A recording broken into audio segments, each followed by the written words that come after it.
Senator, thank you. It's a distinct honor to be back in Iowa and be hanging out with some people that I really care about greatly, and to be back here.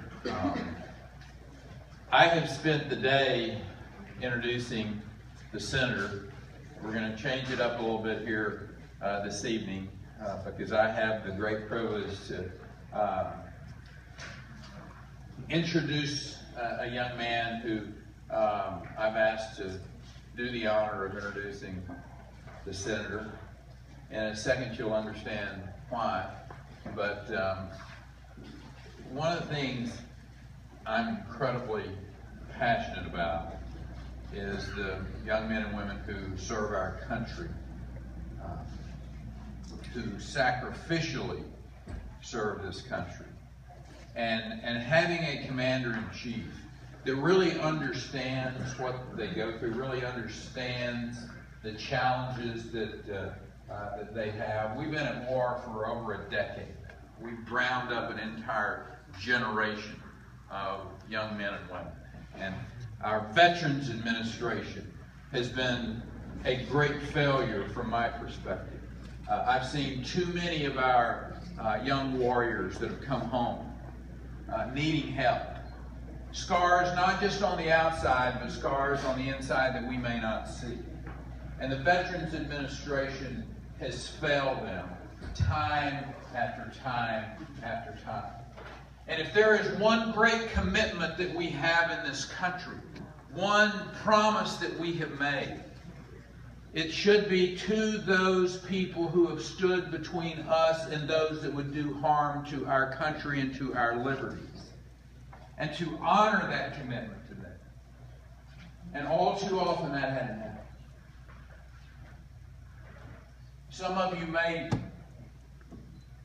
know that in 2007, a young warrior came and lived with us. My wife and myself. He was just a young man who, at that particular point in time, nobody knew who he was. He subsequently became a very well-known face of the warrior class in this country. He penned a book called Lone Survivor.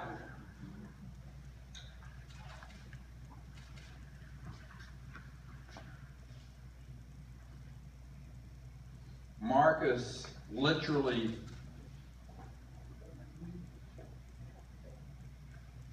changed our life. He brought to us the challenges that these young people have, both physically and mentally. The post-traumatic stress that all too often the VA gives them a sack of pills and pats them on the back and sends them out the door. We all know the stories about those veterans that have literally died waiting to get service, waiting to get their benefits, waiting to be taken care of. Well, no more do we need to stand for that in our country. We need a President of the United States that day in and day out goes to that Oval Office and asks his Chief of Staff, asks the Veterans Secretary, asks the Department of Defense Secretary, what are you doing to make sure that our men and women in the military are being taken care of like we promised that we would do for them?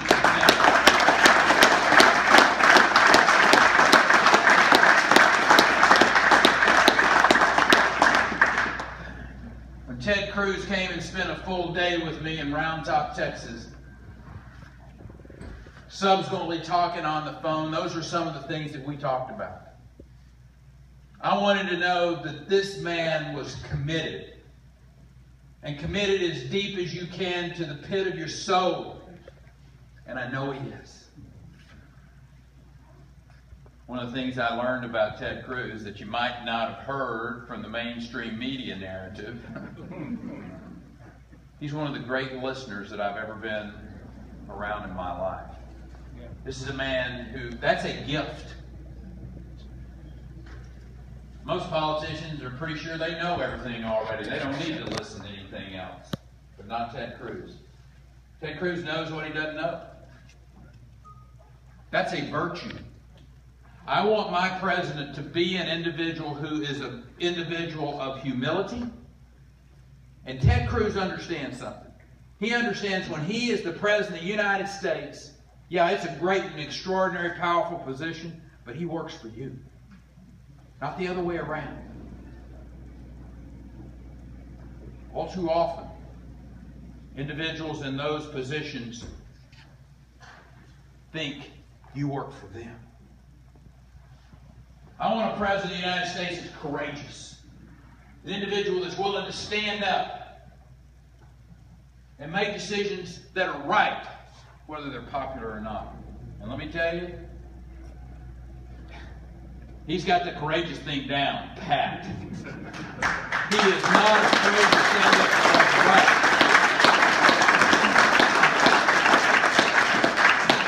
And I want a commander, I want a president, I want a leader of this country that understands and is grateful to God for allowing him to be in a position to make a man of humility, a man who is extraordinary and courageous, an individual who is full of gratitude. That's what I found in Ted Cruz. I'm proud to be in Iowa, stumping for a man that I know on day one will be ready to be the commander-in-chief of our country. Because there's an individual here today who is willing to give everything, up to and including his life, for our freedoms. Jack Zimmerman came home from a catastrophic industry as a triple amputee. I do not know a finer warrior. I do not know an individual of any greater fortitude.